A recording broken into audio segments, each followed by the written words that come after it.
من اعتقاد دارم که شانس برعکس خیلیا، شانس بخش مهمی از زندگی همه ما رو تشکیل میده، چون باز اینم نفر با نفر متفاوته. من احساس میکنم بهترین سن ممکن مهاجرت کردم. اولین تاکشو زنده معماری ایران در نمایشگاه صنعت ساختمان رو من برگزار کردم. اولین بار اصلا صنعت ساختمان رفت روی صفحه اول آپارات و ما با آپارات همکاری مشترک کردیم. شوخی رو ممکنه شما انجام بدی و ممکنه اصلا دیگه رو شما حساب نکنه، اصلا به شما اعتماد نکنه، دیگه آدم جدی نیست، یعنی آدم عمیقی نیست. شبکه سازی به نظر من از دل خانواده شروع میشه، یعنی شما ارتباطات از خانواده شروع میشه. چون خیلی وقتی می‌بینی که در خانواده ارتباط خوبی رو نمیتونی ایجاد کنی، نمیتونی شنونده خوبی باشی، چطوری توقع داری تو جامعه شنونده خوبی باشی؟ تدریس بخش بسیار مهمی از زندگی من، فکر کنم تا یک سوم از زندگی رو من تدریس کردم.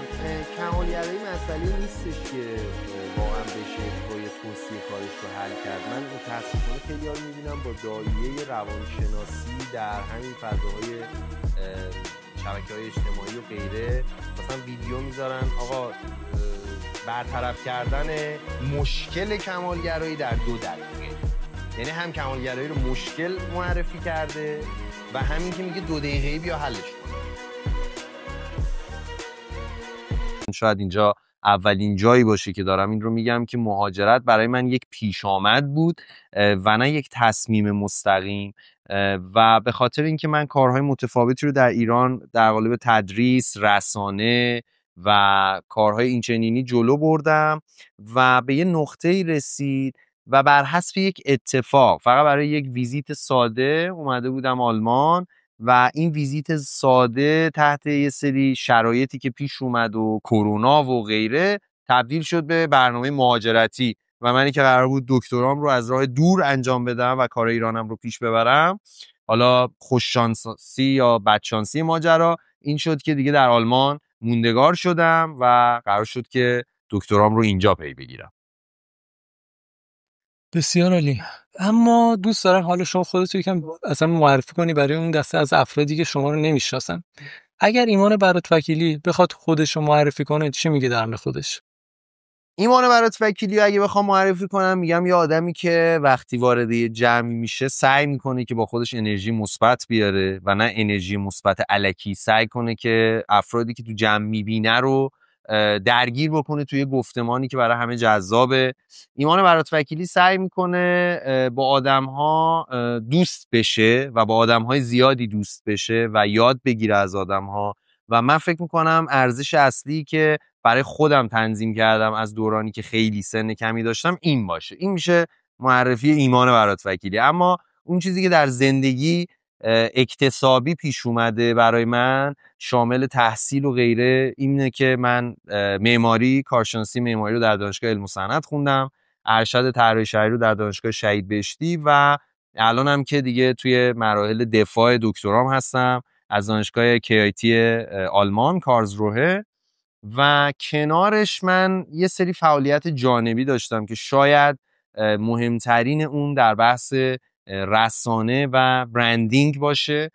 من یه مدت رو در تلویزیون برنامه‌های علمی مرتبط با معماری و شهرسازی رو پی می‌گرفتم و دنبال می‌کردم و در کنارش توی یه سری آموزشگاه مربوطه به معماری و شهرسازی هم فعالیت داشتم. ولی خب تدریس بخش بسیار مهمی از زندگی من، فکر کنم تا امروز 1/3 از زندگیم رو من تدریس کردم در قالب اسیست دانشگاهی گرفته تا جایی که دیگه مدرس شدم در دانشگاه و در حوزه برندینگ و دیجیتال مارکتینگ فعال بودم 7 سال. فکر میکنم اگر اولین نفر نباشم جز 3 نفر اولم که در حوزه معماری و صنعت ساختمان اصلا ادبیات برندینگ رو شروع کردم در اینستاگرام راجبش صحبت کردن و یک رسانه معماری و شهرسازی هم سال 94 در واقع شروع کردم که گفتگو بود با معماران به نام ایرانی که بسیار در پروژه های متفاوتی که انجام دادن به خاطر این پروژه ها خیلی شناس هستن. این میشه یه پکیج خیلی جمع و جور از ایمان برات وکیلی.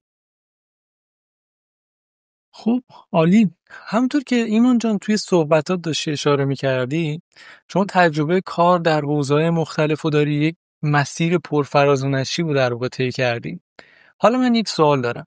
به نظر شما این مسیری که شما طی کردی چقدرش کاملا به دست خودت در واقع ساخته شده و اتفاق افتاده و چقدرش حالا دست تقدیر، دست شانس بوده؟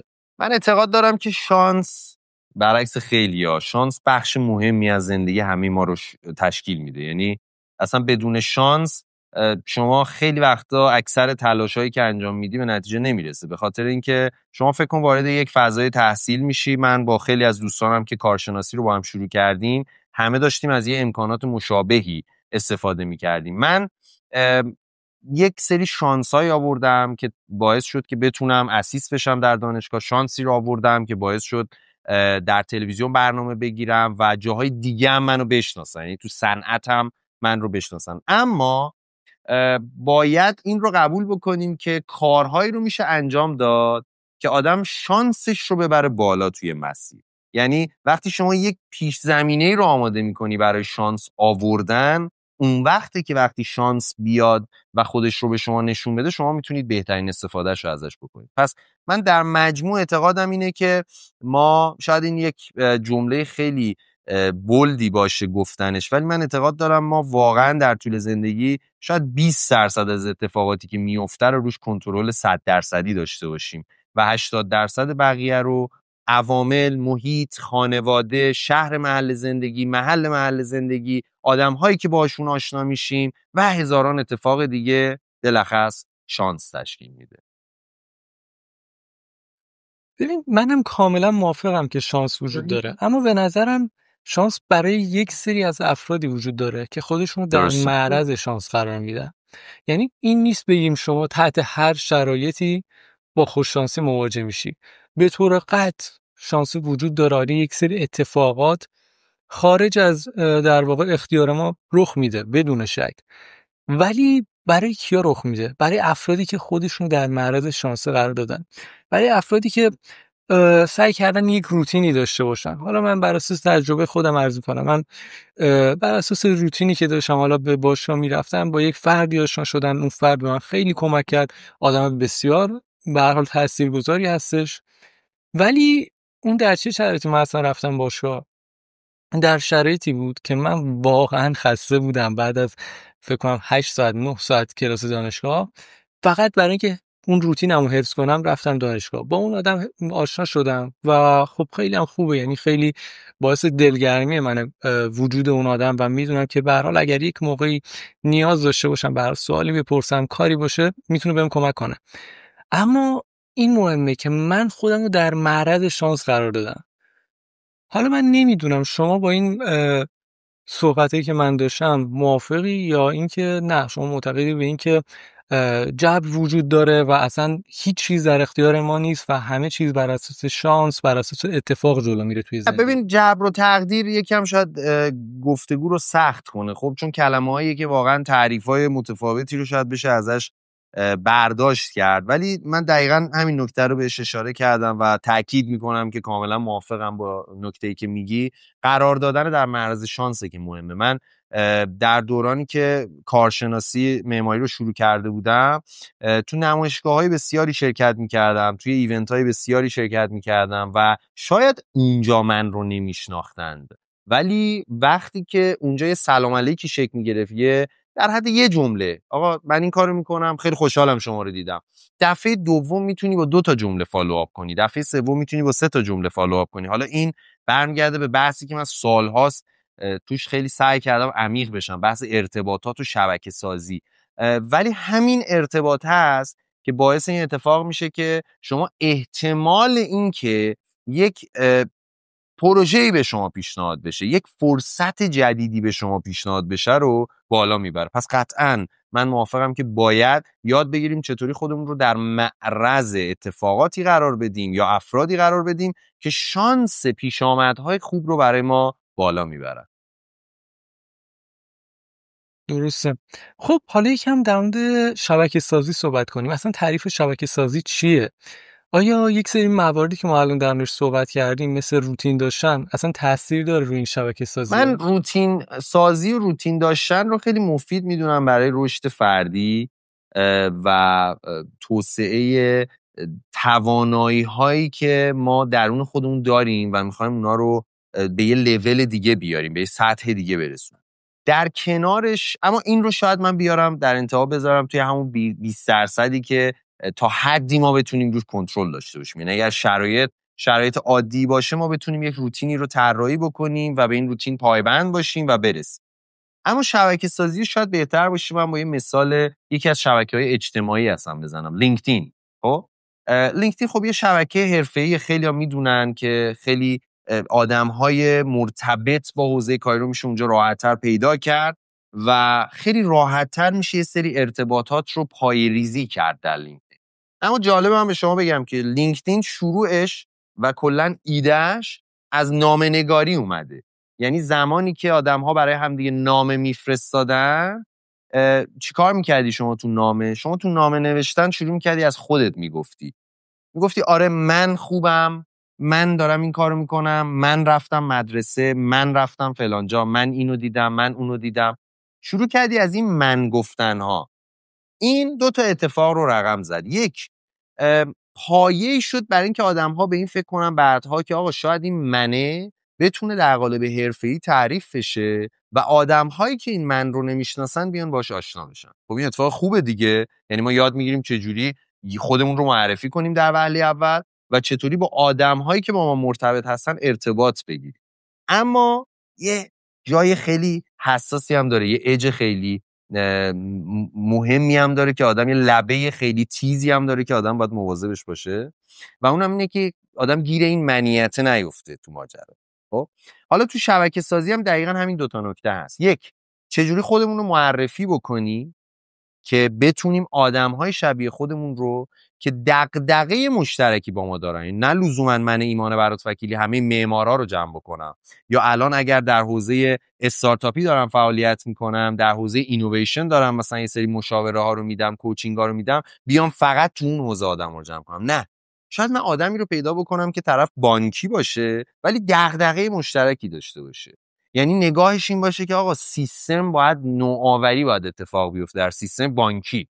شاید من هیچ اطلاعی از اون حوزه نداشته باشم ولی تجربه های این برای ما میتونه به اون طرف کمک بکنه. این میشه تعریف ساده این که ما چجوری میتونیم یک شبکه از افراد شبیه به هم و یا با دغدغه مشترک رو کنار هم قرار بدیم. اون منیت چی بود که گفتم؟ اون منیت یکی از مهمترین موانعیه که اجازه نمیده خیلی این شبکه رو به خوبی بسازن و پایه‌ریزی کنن. چرا؟ چون بعد از گفتن منهای زیاد آدم یک تصور غلطی از خودش رو برای خودش ایجاد میکنه و خودش رو در یک سطح دیگری تصور میکنه که اجازه بهش نمیده شاید با هر کسی وارد این ارتباطه بشه. پس این 2 رویه سکه است یه جورایی توی بحث شبکه سازی. حالا من یک سوال دیگه داشتم در مورد شبکه سازی. شما با توجه به اینکه حالا تجربه زیست در هم ایران رو دارید هم در آلمان، به نظر شما آیا شبکه سازی در ایران متفاوت با آلمان یا سایر کشورها، یا اینکه نه یک قاعده قانون ثابت داره و اگر شما به اونا آگاه باشید و پیروی کنید از اون قوانین میتونید در واقع در همه جای دنیا از این شبکه سازی بهره مند بشید؟ ببین این جالبه که به اینجا رسوندی بحثو، خیلی بامزه شد به خاطر اینکه قبلش راجع به درصدی که روی اتفاقات کنترل داریم صحبت کردیم و شرایط بیرونی و این خیلی مربوط میشه به اون. ببین یه سری قاعده کلی برای شبکه سازی وجود داره، یه سری اصول وجود داره که چطوری خودمو معرفی کنم، چطوری تو ایونت ها ارتباط بگیرم، چطوری و چه جور افرادی رو جمع بکنم، اصلا چه پیامی رو تو لینکدین بفرستم. من افراد بسیار زیادی رو میشناسم، فعالن، محتوا میذارن، پیام میفرستن، ولی خروجی مالی یا اعتباری براشون نداره لینکدین. ولی خیلی از افرادم میشناسم، مثلا بسیاری از همین دوره‌هایی که من داشتم بچه‌ها رو بردیم به سمتی که چطوری شما افراد خاصی رو انتخاب بکنی و بهشون پیام خاص و درستی رو بدی که بتونی این ارتباط رو بگیری. مثال بزنم خیلی جالبه، یکی از پروفسورهای دانشگاه MIT یه سری لب داره که اینا خب به صورت تخصصی روی یه سری موضوع میان کار میکنن. یکی از استادا روی موضوعی کار میکرد خیلی مرتبط بود با موضوع دکترای من و من از طریق ایمیل و اینا نتونسته بودم ارتباط بگیرم. توی لینکدین ولی به 2 دلیل. یک، اینکه پروفایلم خیلی خوب بود و دو اینکه یه پیام خاصی رو نوشتم. تونستم این ارتباط رو با طرف ایجاد بکنم، طرف خیلی خوشش اومد و گفتم که یه وقت 15 دقیقه‌ای میتونم از شما داشته باشم و یه گپمو زدم و جواب سوالم هم گرفتم و همین شد که آقا حداقل اون طرف اسم من رو شنیده یک بار.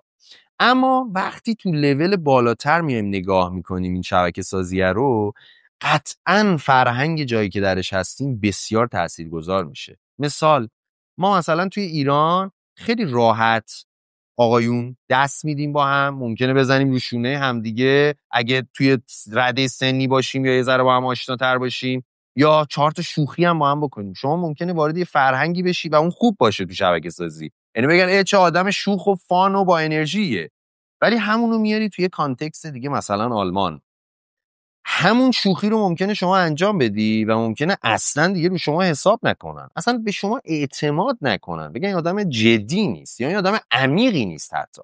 یا برعکس، یعنی شما اینجا راحت بتونی خود واقعیت رو نشون بدی و با تمام ایراداتی که داره، ولی ببینی که اوکی همین مدل رو شما بخوای در ایران پیاده بکنی ممکنه از شما یه سری آتوها گرفته بشه. به طور مثال اما چیزی که مهمه تو شبکه سازی، باید بدونیم شبکه سازی رو تو چه لایه‌ای داریم انجام میدیم.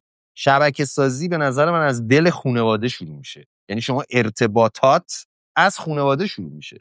شما خیلی وقتا میبینی که در خانواده ارتباط خوبی رو نمیتونی ایجاد بکنی، نمیتونی شنونده خوبی باشی، چطوری توقع داری تو جامعه شنونده خوبی بشی؟ و وقتی وارد جامعه میشی، شما همیشه یه گروه افراد هستن که در سطح شما، یه گروه افراد پایین‌تر از شما، یه گروه افراد بالاتر از شما. این پایین و بالا رو هم اشتباه نکنیم که آقا چه جوری ما این پایین و بالا رو تعریف می‌کنیم، ارزش‌ها اینجوری تعریف نمیشه. نه، بحث اینه که ما وقتی در یک مسیر شغلی قرار داریم باید باور بکنیم که به عنوان کارمند در یک مجموعه، مدیر یک بخش، معاونت بخش یا مدیر کل اون بخش، اگر ما قرار میگیریم به هر حال در رده‌های متفاوت سازمانی قرار داریم. یعنی این فرهنگ سازمانی رو باید قبول بکنیم که هست و چیز خوبی هم هست. یعنی من حداقل نظر من اینه که چیز خوبیه. پس خیلی مهمه شما داری با چه رده‌ای از سازمان یا جامعه چه نوع ارتباطی رو پایه‌ریزی می‌کنی. و اینجاست که نه تنها اصول اولیه مهم میشه، فرهنگم مهم میشه. یعنی مثل تمام چیزهایی که من اعتقاد دارم آدم برای رشد نیاز داره، یه سری فکت، یه سری پژوهش علمی، یه سری اتفاق، یه سری بک‌گراند، عمیق شدن تو موضوع که تجربه کردن در محیط واقعی میتونه این رو توسعه بده، میتونه این هسته‌ای که آدم گرفته تو دستش رو بهش یه بال و پری بده، یه ماشینی ایجاد بکنه از این که این ماشینه به حرکت در بیاد. پس دوباره دو تا وجه داره این قضیه، یک اصول اولیه و اصول ثابت، دو اون فرهنگ اون جایی که درش هست. چقدر به نکته جالبی شما اشاره کردی، اینی که مثلا ما اگر یاد بگیریم که بکسریم قوانین در همون جوامع کوچکتری که درش در حال زیستن هستیم در واقع احترام بذاریم و از همون قوانین پیروی کنیم، مثل اون اجتماع کوچیک، مثلا مثل خانواده. اگر یاد بگیریم خب ما چطور باید برخورد کنیم با اون اعضای خانواده خودمون که جامعه خیلی کوچیک رو در واقع تشکیل میدن و یک حلقه نزدیکن در واقع در زندگی ما، همونو ما یاد بگیریم، وقتی وارد جامعه بزرگتر میشیم خیلی راحت‌تر میتونیم با قوانینشون اداپت بشیم، خیلی راحت‌تر میتونیم احترام بذاریم به قوانینشون و به همون نسبت درباره حوزه کاری هم در واقع این قضیه صدق میکنه. شما وقتی در یک شرکت کوچیک متوجهی که چه کار باید در واقع انجام بدی، چطوری باید سر تایم بری، احترام بذاری به همون قوانین نچندان پیچیده اون شرکت کوچیک، به همون سمت به هر حال زمانی که وارد یک شرکت بزرگتر میشی در واقع شوکه نمیشی و این برات عجیب نیست اون قوانین پیچیده شرکت بزرگتر. حالا در مورد یکم شوکه شدن صحبت کردیم. اولی شوک فرهنگی شما در آلمان چی بود؟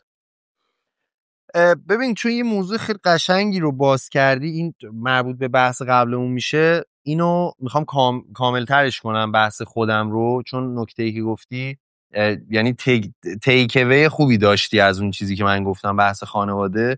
من میخوام اینو اینجوری کامل بکنم. ما خیلی وقتا توی این ارتباطاتمون چالش هایی رو باش برخورد میکنیم و من دوست دارم که از این کلمه چالش استفاده بکنیم.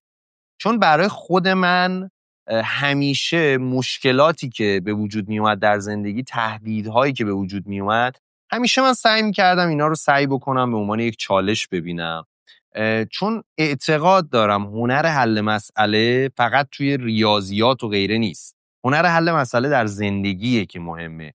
یعنی ما خیلی وقتا میگیم آقا من چرا نمیتونم بیشتر از 10 ساعت درس بخونم؟ چرا نمیتونم بیشتر از 20 ساعت مفید باشم در هفته؟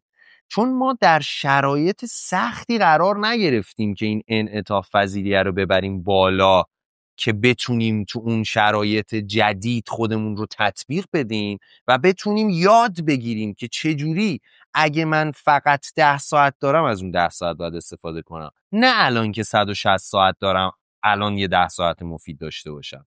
خب اون بحث خانوادم همینه. من خیلی وقتا میبینم آدما میگن نه، از خانواده گذر میکنن، از مرحله اول آشنایان گذر میکنن، میان تو جامعه میخوان یک رول جدیدی رو بازی کنن که طبیعیه. ما اصلا همه هر روز هر جا که میریم داریم رولای مختلفی رو بازی میکنیم. به معنای این نیست که داریم دروغ میگیم، به معنای اینه که ابعاد متفاوتی از شخصیتمون جای متفاوتی لازم میشه. من ایمان برات وکیلی وقتی با دوستان برم بیرون، قطعا یک چیزی رو از من میبینن که شاید واقعا 50% توی اینستاگرام نباشه، توی لینکدین نباشه و 90% توی جلسه‌ای که توی شهرداری من با شهردار میرم نباشه واقعا. چون قرار نیستش که شهردار بدون من از لحاظ شخصیتی چه وجه‌های خاص دیگه‌ای هم دارم. به هر حال اون شهردار فارغ از پوزیشنش از لحاظ سنی هم با من اختلاف زیادی داره.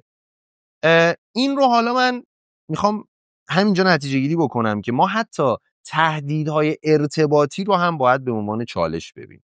حالا شوک فرهنگی تو آلمان، یعنی من میخوام بگم که چرا آقا ما چه ارتباطی داره الان این چیزایی که داشتیم میگفتیم به شوک فرهنگی برسم. بزرگترین شوک فرهنگی تو آلمان ارتباطات بود برای من، به خاطر اینکه من ایمان برات وکیلی اومدم توی آلمان، منی که عاشق ارتباطات بودم، منی که اصلا ارتباط گرفتن با آدم‌ها اون برچسبی بوده که اونایی که منو میشناختن بهم میزدن. ولی وقتی وارد من این سمت که مثلا سورپرایز شدم. یعنی من از اون روز اولی که حالا شما رو شناختم انقدر با روی باز حالا برخورد داری و لطف داری به ما که اصلا واقعا اگر بخوان از من بپرسن یک استاد ارتباط سازی و شبکه سازی و نام ببر، قطعا بدون شک ایمان برات وکیلیه. چی میشه که ایمان برات وکیلی در آلمان باز با همین مشکل ارتباط سازی در واقع مواجه میشه؟ نه عزیزی، این که ببین، این که به خاطر اینکه من تو جای شما بودم دقیقاً. حالا میخوام بحث نشه بعدن که به آرشیتاک رسیدیم، آره یادم بنداز راجع به این بگیم. ولی من یه آدم برونگرا اومدم آلمان، آدمی که به قول تو برچسب این که آقا این میتونه ارتباطات بگیره، اصلا استاد ارتباطاته، چه تو جامعه معماری چه تو جاهای دیگه. منو به این نام میشناختن از دورانی که توی لیسانس بودم. یعنی من مثلا 18 19 سالم بود تو علم و صنعت که دانشجو بودم.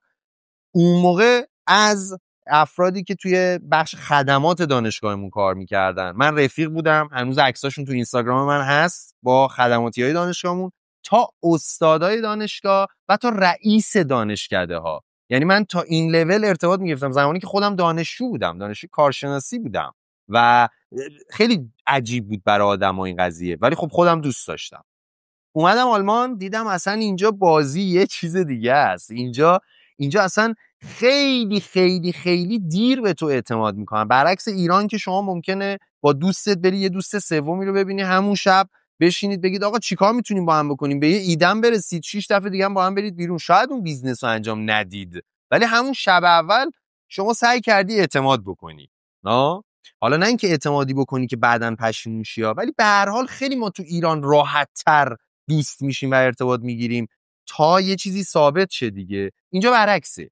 اینجا تو اول باید ثابت کنی خودتو که بتونن بهت اعتماد کنن و این اعتماد لایه لایه شکل میگیره، خیلی آروم شکل میگیره. فاکتور زمان بسیار بسیار توش مهمه و اینه که آدم رو اذیت میکنه. اما بعد از گذشت 5 سال خورده‌ای تو آلمان که تمام اون ارتباطاتی که من مثلا شاید بعد از سال دوم سوم شروع کردم، به خاطر اینکه کرونا بود، گیج بودم، اصلا نمیدونستم چه خبره، باید با کانتکست جدید آشنا میشدم. الان میبینم اونایی که به اعتماد کردن به این راحتی ها اعتمادشون بر نمیگرد و مثال دارم برای این موضوع. متاسفانه یا خوشبختانه، حالا اینو چون یه ذره جالب نیست فقط میخوام بگم که گذر کنیم ازش، جا برای عمیق شدن توش نداره. من متاسفانه هم به دانشگاه من یه گروهی، هم به شهرداری در مقاطع مختلف زمانی ایمیل میزدن بعضی از دوستان هموطن و مثلا میگفتن آقا ایشون در اینستاگرام خودشو اینجوری معرفی کرده، آیا درسته؟ خب و چون این اعتماده به من شکل گرفته بود، من این قضیه رو از منشی میشنیدم، یعنی نه مثلا استاد دانشگاه، نه سوپروایزر، نه مدیر که توی شهرداری داشتیم، مثلا به من این قضیه رو نمیگفتن، چون میگفتن اصلا چی شد، کی اومد، چه اتفاقی افتاد و قضیه میگذشت و میرفت. اینو فقط گفتم این مثال رو که بگم چقدر اون برای قضیه شوک میتونه باشه، این برای قضیه میتونه یه روی مثبتی داشته باشه که ما تا حالا ندیدیمش. ایمان جون چقدر تلخه زمانی که من از شما در مورد شوک فرهنگی که به هر حال براتون اتفاق افتاده در آلمان سوال میکنم، شاید اون شوک داره. فرهنگی برمیگرده به دل ایران، برمیگرده به دل همون کشوری که شما به هر حال ازش اومدی. آخه چه اتفاقی میفته؟ چرا آخه ما سایر جوامع رو میبینیم که حالا اونم به هر حال مهاجرن، به هر حال از کشورهای مختلف، میبینیم چقدر اتحاد خوبی دارن، چقدر خوب پشت همن، چقدر خوب همدیگر در واقع ساپورت میکنن و به همدیگه کمک میکنن. اما چی میشه که اینقدر جامعه ایرانی با اینکه جمعیتمون هم کم نیست خارج از کشور، باز اینقدر از هم گسسته ایم، اینقدر به هر حال عدم اتحاد رو داریم میبینیم و حتی داریم به هر حال به همدیگه ضربه میزنیم. من میگم شاید ما، برای اینکه میگم دوست دارم که این بحث رو، چون یعنی جاش نیست ما بخوایم الان عمیق شیم اینجا، ولی فقط میخوام بگم که ما باید یه چیزی رو باور بکنیم. خب ما در ایران 85 میلیون نفر جمعیت داریم، خب و آدم‌هایی که مهاجرت میکنن هر کدوم نماینده یک قشر فرهنگی، یک قشر، اصلا نماینده یکی از گروه‌های دغدغه‌مند هستن. قرار نیست همونطوری که ما تو ایران راه نمیریم با همه سلام علیک نمی‌کنیم، قرار نیست که اینجا هم ما به این باور برسیم که هموطن بودنه به معنای پیدا کردن اون دغدغه مشترکه. خیلی خوبه به هم کمک کنیم، ولی به شرطی که این کمک کردنه با دل باز باشه، نه چون میدونیم از طرف بالاترین بهش کمک کنیم. یه چیزی رو من میگم، حالا این شاید یه جا دیگه میومد، اینو میخوام بگم که یه ذره فضای این بخش صحبتمون تغییر بکنه. میگن دوست خوب رو تو شرایط سخت بشناس. درسته؟ من جدیداً به یه چیز دیگم رسیدم. تو شرایط سخت خیلی قبول دارم باید دوست رو شنا، کجا هست، اونجایی که گیر کردی، اذیتی، ولی یه ذره که تو در طول زندگی جلوتر میری، یه کارهای متفاوت دیگه‌ای که میکنی، به این نتیجه میرسی اگه میخوای دوست واقعی تو پیدا بکنی، میگن که بیا یه کسب و کار را بنداز. خب چرا؟ چون تو میبینی که تو شرایط سخت من دوست رو داشتم، ولی چرا تو شرایط خوب و رشد و اوج گرفتنم ندارم؟ پس خیلی وقتا تو میای میبینی که خیلی از کمک هایی که داره میشه با روی بازه و مثبته و کمک کننده است، ولی خب پس چرا اون ارتباطه وقتی که تو رشد میکنی قطع میشه؟ چرا تنهات میذارن؟ چرا تنها میشی؟ به خاطر اینکه میبینی زمانی که من از تو بالاترم حال میده که به تو کمک کنم. زمانی که تو شدی مثل من، زمانی که تو داری یه چیز دیگر رو اچیو میکنی، من دوست ندارم اونجا باشم، چون دیگه من نمیتونم بهت بگم چی کار کن چی کار نکن. من خودم دوستای نزدیک عزیزی رو تو این مسیر از دست دادم و که فکر میکردم که خیلی خیلی خیلی مثلا از یه سری اتفاقات خوشحال بشن، ولی دقیقاً که اون اتفاق برای من افتاد دیدم که رفتن، دور شدن، فاصله گرفتن و تمام تلاشی که من داشتم میکردم که اینا رو کنار خودم نگه دارم، میدادم نمیشه و اینو یاد نگرفتم. شاید بگم تا 1.5 سال پیش، 1.5 سال پیش به این بر اینو تازه فهمیدم که چرا این اتفاق میفته.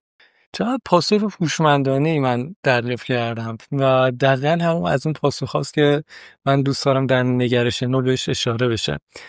ببینید این بحث اصلا ارتباطی به اینکه شما اهل چه کشوری هستی، چه در واقع دینی رو پیروی میکنی، اصلا هیچ به نظرم ارتباطی نداره و این در وجود اکثر آدما وجود داره که تا یه جایی، تا یه لیمیتی در واقع به شما کمک میکنن. وقتی که احساس کنن شما داری به همون سطح خودشون میرسی یا داری ازشون جلو میزنی، دیگه قضیه فرق داره. به جز یه سری آدمای خاص که اون آدمای خاص شامل حالا خانواده میشن، مخصوصا پدر مادر، که وقتی میبینن شما داری میری جلوتر، هر چقدر که میری جلوتر ازشون، اونا بیشتر لذت میبرن. ولی از اون سم یک سری آدمای دیگه هم هستن که دل بزرگی دارن به نظر. درست.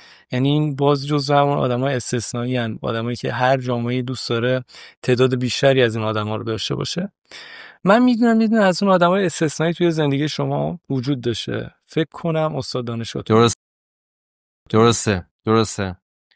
من یه استاد دانشگاهی داشتم در ایران، یعنی اساتید بسیار زیادی داشتم که توی مسیر رشد من تاثیرگذار بودن، ولی یه نفر هست که همیشه من اسمش رو میارم همه جا و هیچ وقت یادم نمیره و واقعا تاثیرگذارترین آدم شاید در کل مسیر زندگی من ایشون باشه، چون تدریس برای من یک دنیای آشنا بود و یک بخشی از وجود خودم که انتقال علمی بود که یاد گرفتمش تا حدی که میتونستم برم و یاد بگیرم و این آدم این فضا رو به من هدیه داد و اسم ایشون آقای دکتر حسینیه. من فکر کنم منظور تو هم مسعود جان همین آقای دکتر حسینی بود در دانشگاه علم و صنعت ایران، که ایشون به من این فضا رو دادن که در کنارشون کار اسیستی رو شروع بکنم، که البته اینم از اون شانسا بودا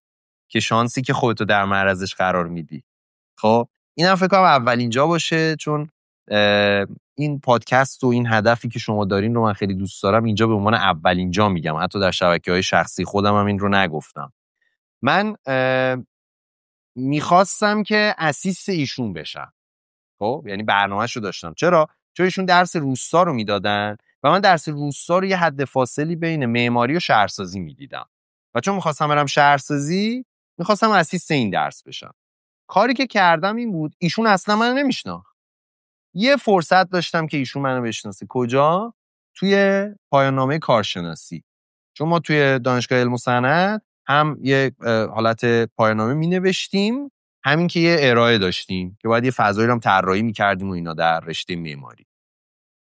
و من رفتم از ایشون درخواست کردم که استاد راهنمای من بشن و با ایشون کار کردم، خودم رو به ایشون نشون دادم، از ایشون یاد گرفتم، متدولوژیشون رو گرفتم و بعد از روزی که دفاع کردم، این بخش میشه از اصول کار، یعنی توی اون نکته قبلی که با هم گفتیم این میشه از اصول ارتباطات، که من 1 سال و 2-3 ماه صبر کردم که همه چی تموم بشه، ببینم اصلا رضایتی ایشون داره از من یا نه در مسیر روز دفاع و غیره. اول من آنچه که میتوانستم رو آوردم تو بازی، ارزش‌های خودم رو آوردم توی بازی و بعداً درخواستم رو مطرح کردم. خیلی مستقیم روزی که دفاع کردم گفتم آقای دکتر، بله آقا من خیلی دوست دارم به عنوان اسیست شما فعالیت کنم. با اینکه من شاگرد اول دورمونم نبودم، یعنی من خیلی از درسایی که خوندنی بود و نمیخوندم، تو طراحی‌ها و اینا علاقه‌مند بودم، ولی درس خوندنی‌ها رو مثلا بعضیشو دوست نداشتم. خب و خیلی استقبال کرد دکتر و به دکترم همون روز گفتم دکتر من خیلی از این کتابایی که باید میخوندیم و نخوندم، ولی هر کتابی رو شما بگی برو بخون یه هفته‌ای میرم میخونم میارم و همین کارم کردم و دکترم همین کارو کرد. کتاب معرفی میکرد من میخوندم، کتاب معرفی کرد من میخوندم. پس نه تنها در موقعیت شغلی من ایشون تاثیرگذار بود، توی عمیق شدن من خیلی تاثیرگذار بود این آدم، که یاد بگیرم چطوری باید عمیق بود و چطوری میشه عمیق شد. درسته. خب یکم حالا در مورد برند شخصی بریم صحبت کنیم. اصلا برند شخصی چیه؟ آیا افرادی که برند شخصی ندارن ترجیحشون کارمند باشن؟ یعنی هر کسی که برند شخصی خودشون نداره کارمنده؟ و اینکه به نظر شما اصلا کارمند بودن ضعفه و آیا همه باید بریم به سمت سوی این که برند شخصی خودمون رو در واقع راه اندازی کنیم، کسب و کار خاص خودمون رو راه اندازی کنیم، یا نه میشه با کارمند بودن هم زندگی خوبی داشت؟ ببین من شخصا اعتقادم این نیستش که همه باید بیزینسمن بشن، بیزنس وومن بشن، همه باید کسب و کار را بندازن و همه باید برند پابلیک بشن. خب چون من اعتقادم اینه که هدف اصلی ما در زندگی شاد بودنه و رضایتمندی از زندگی. اگر من کارمندم امروز و راضیم و شادم، خوشحالم از این که ساعت 5 بعد از ظهر میرم خونه و ساعت 6 بعد از ظهر میتونم با خانومم برنامه بذاریم بریم یه رستورانی، بریم یه کافه‌ای، یا با بچم برم فلان کار رو انجام بدم. اگر من راضیم دارم درست زندگی میکنم. قرار نیست منم برم مثل خیلیای دیگه این برنده رو ایجاد بکنم و شروع کنم دوره آموزشی بدم، شروع کنم استارتاپ بزنم و غیره. چرا؟ چون راضیم از زندگی و احساس شادمانی دارم. اما من اومدم روی یه بخش دیگه از این ماجرا سعی کردم کار کنم تقریبا از 7 سال پیش و یه هشتگی رو توی اینستاگرام ما داریم به اسم برندی به نام من. من این هشتگ رو توی اینستاگرام شروع کردم که توی پلنرهایی که طراحی کردم، چون من یه دفتر برنامه‌ریزی و پلنرم طراحی کردم 3 سال پیش که حالا توی موقعیت‌های مختلف مثلا اینو بچه‌ها میگن بهشون معرفی میکنم که بگیرن مثلا و سرچ کنن و اینا، که اصلا اسم اینو گذاشتم برندی به نام من. خب این دفترچه پلنره برای همین ترک هابیت، در واقع هابیت ترکر یه جورایی، در این حال برای پلنینگ، در این حال برای اینستاگرام و لینکدین میشه ازش استفاده کرد و غیره. اما من گفتم آقا اگر حتی ما راضیم این که کارمندیم، راضیم این که داریم یه کاری میکنیم که اوکیه، خیلی خوبه، 90% دنیا توی این حوزه، توی این بخش و توی این سطح دارن کار میکنن، نمیتونیم بگیم اینا آدمای شکست خوردن، نمیتونیم بگیم اینا آدمایی که نرسیدن در زندگی. من آدمای بسیاری رو میشناسم، نمیگم آقا باید با یه تیکه نونم نمیدونم لذت برد و اینا، از این حرفا نمیزنم، ولی من آدمی رو دیدم در ایران، شاید دوست داشته باشه مستقیم بهش بگم، یعنی نام ببرم ازشون، ایشونم از قدیم میشناختم، واقعا هم یعنی کارمندی هست شغلشون و من باشون صحبت کردم و شرایط اقتصادی که در ایران هست، من شادترین آدمی که دیدم در ایران باش صحبت کردم ایشون بود، در صورتی که با افراد بیزینسمن بسیار زیادی نشستم تو این مدت، با مدیران دفاتر بزرگی نشستم و صحبت کردم، استرسی که در اونها دیدم، ناراحتیایی که دیدم، دغدغه‌هایی که دیدم اصلا تو این آدم ندیدم. خب پس یعنی تهش میبینی که اون تعریف متفاوته. ولی برندی به نام من یعنی چی؟ یعنی آقا من هر کی هستم، اگر توی جمعی قرار میگیرم باید بتونم خودم رو درست معرفی کنم و خود من نه شغل منه، نه کار منه، نه تحصیل منه، نه دستاوردهای منه، نه جوایز منه. خود من یعنی ارزش اصلی درونی من که هر کس باید اونو برای خودش پیدا بکنه. خود من یعنی من بدون شغل، من همیشه میگم این تمرین رو بکنیم، میگم همین الان فکر کن تحصیل تو ازت گرفتن، کار تو ازت گرفتن، ماشین تو گرفتن، خونه تو گرفتن، تو رو گذاشتن یه جایی که هیچکی تو رو نمیشناسه، بهت میگن اجازه نداری از هیچ کدوم از این موارد استفاده کنی. چجوری خودتو توی 30 ثانیه معرفی میکنی؟ و این دقیقا همون جاییه که من اول پادکست که ازم پرسیدی ایمان برات وکیلی کیه، سعی کردم خودم معرفی کنم، چون من اگه فقط با تحصیل و اینا معرفی بشم خیلی پس خودم رو درست نشناختم. پس اگر من راجع به برند صحبت میکنم منظورم اینه، من سعی کردم اون یکی بخش سوالت رو یه جور دیگه جواب بدم. اگر فکر میکنی قانع کننده نبود میتونی یه جور دیگه بازش کنی. نه در حقیقت ببینید منم کاملا موافقم. یعنی خیلی از آدما میتونن با همون زندگی کارمندی زندگی شادتری رو داشته باشن، اصلا خوشبختی رو در همون زندگی درسته در واقع تجربه کنن. ولی خب من در این پادکست یک سری سوالا میارم که ممکن اصلا خودم هم باشون موافق نباشم، یعنی صرفاً به جهت اینکه از چند دیدگاه در واقع بررسی کنیم هر موضوعی رو، یک سری سوالا قرار میدم ممکن اصلا خودم هم مثلا مثل همین سوال در مورد کارمند بودن ضعف نیست به عقیده بندم، اما من اینو میپرسم به این جهت که دوست دارم مهمان برنامه هم در واقع از دیدگاه خودش در واقع اینو خیلی هم کار قشنگی میکنی پس سوال اینجوری رو، چون سوالایی که پیدا کردی الان سوالاییه که واقعا یعنی میتونم بگم FAQ پیج منه. نمیدونم از کجا پیدا کردی ولی واقعا دمت گرم. آره دقیقاً. خب حالا یکم در مورد شکست صحبت کنیم. به نظر من این شکسته باعث ناامیدی خیلی از آدمای جامعه شده، مخصوصا نسل جوون، به این دلیل که میترسن یه کاری رو شروع کنن، از ترس شکست خوردن یه کاری رو شروع نمیکنن و همین باعث ناامیدی میشه.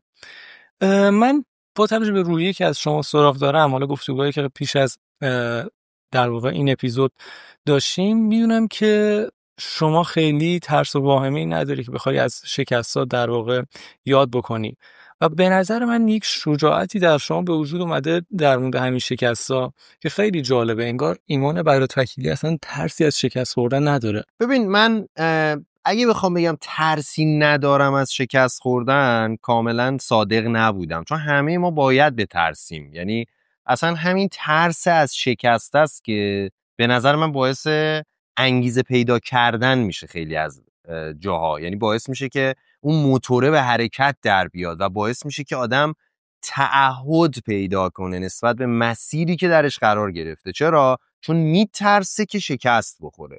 اما این به نظرم یه حد معقولی باید داشته باشه. یعنی تا جایی که به ما کمک میکنه تو مسیر قرار بگیریم خیلی خوبه، ولی اگر بخواد باعث این بشه که ما اصلا مسیری رو تجربه نکنیم این خیلی بده. برای من اینجوری تعریف میشد همیشه که هر کدوم از نقاطی در زندگی که ما با چندین انتخاب روبرو هستیم، همه این نقاط جاییه که سرگشتگی ما از ترس از شکست میاد. یعنی ما میگیم اگه این راهو برم شکست بخوره چی؟ نکنه اون یکی بهتر باشه، نکنه این یکی تو شکست نباشه.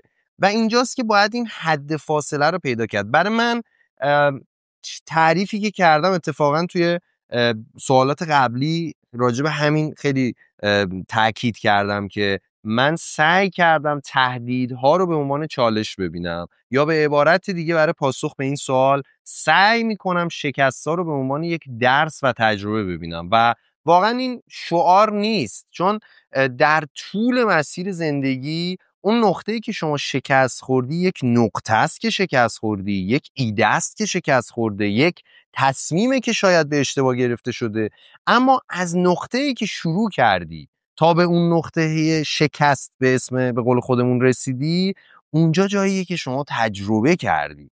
و من میگم اگر من نوعی دارم میگم 4 بار شکست خوردم، شاید تعریف دیگه این باشه که من 4 تا مسیر، 4 تا انتخاب، 4 تا تصمیم رو میشناسم برای خودم که اینا جواب نمیده. حالا چه میخواد در کسب و کار باشه، چه میخواد در زندگی باشه، چه میخواد در انتخاب دوست و رفیق باشه. آقا من فهمیدم آدمی با این ویژگی ها آدمی نیستش که ما بتونیم با همدیگه دوستی عمیقی داشته باشیم. آدمی با این ویژگی ها آدمی نیستش که ما بتونیم با همدیگه شراکت درستی داشته باشیم. چرا؟ چون آدمی که مثلا متعهد نیست، پای کار نیست، X, Y, Z، این آدمه نمیتونه با من نوعی همکاری بکنه. و اگر من این آدم ها در مسیر زندگیم قرار نمی گرفتن و به خاطر اونها شکست نمی خوردم، اون وقت امروز نمیدونستم چه راههایی جواب نمیده و چه افرادی مناسب اون مسیر کاری نیستن. درسته. حالا که بحثمون در مورد شکست رو به اینجا رسید، یکی از شکستایی که در ایران به هر حال ما داریم باش دست و پنجه نرم میکنیم هم در موردش صحبت کنیم. و اون شکست به ذهن من فرار مغزهاست. به هر حال ما با یک نیروی نخبه و جوانی طرف هستیم که کلی هزینه شده براشون و میشه گفت سرمایه‌های کشورن، و از طرف دیگه حالا اصلا نخبه هم نباشن خیلی‌ها، نیروی جوان اون کشورن و میتونن آینده سازی بکنن برای این کشور. ولی میشه گفت یه جوری سر به زنگا، زمانی که تازه باید بهره وری صورت بگیره، تصمیم مهاجرت میگیرن. حالا من یک سوال دارم، آیا به نظر شما مشکل از اون افراده که همون پذیرش شکسته رو ندارن، همون امیدواریه رو ندارن، یا اینکه نه، مشکل از اون سیستم آموزشیه، مشکل از اون سیستم اقتصادیه که نمیتونه به نحو احسن از این پتانسیل خودش بهره مند بشه. یه بحث خیلی بزرگیه و با فاکتورهای خیلی زیاد. اولا من اسمشو فرار مغزها نمیذارم، خب چون ما یه عالمه مغز داخل ایران داریم که تصمیم میگیرن بمونن، یه عالمه مغز داریم که تصمیم میگیرن برن، و اون ور قضیه هم هست. یعنی اون ور قضیه هم داریم یه تعداد افرادی که چه موندن چه رفتن. پس هر کی رفته مغز نیست، هر کی مونده بی مغز نیست. خب و بالاخره آدما تصمیم گرفتن که یه مسیری براشون جواب میده. من ایمان برات وکیلی واقعا مطمئن نیستم که اگر مسیر مهاجرت به صورتی که پیش آمد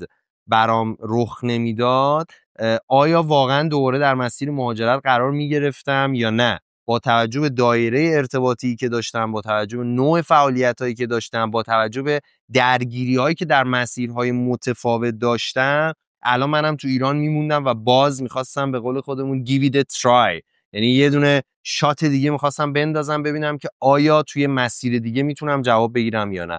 پس سوال اینجا مطرح میشه که وقتی ما مطمئن نیستیم کدوم مسیر ما رو به انتها میرسونه، اینجا توی این بستری که شما سوال رو پرسیدی این میشه که آیا مهاجرت هم یک گزینه میتونست قرار بگیره در کنار گزینه‌های دیگه یا نه. خب برای خیلی‌ها این گزینه قرار نمیگیره، چون داخل ایران خیلی از کارهایی هست از نظر خودشون که نکردن که میتونه جواب بده.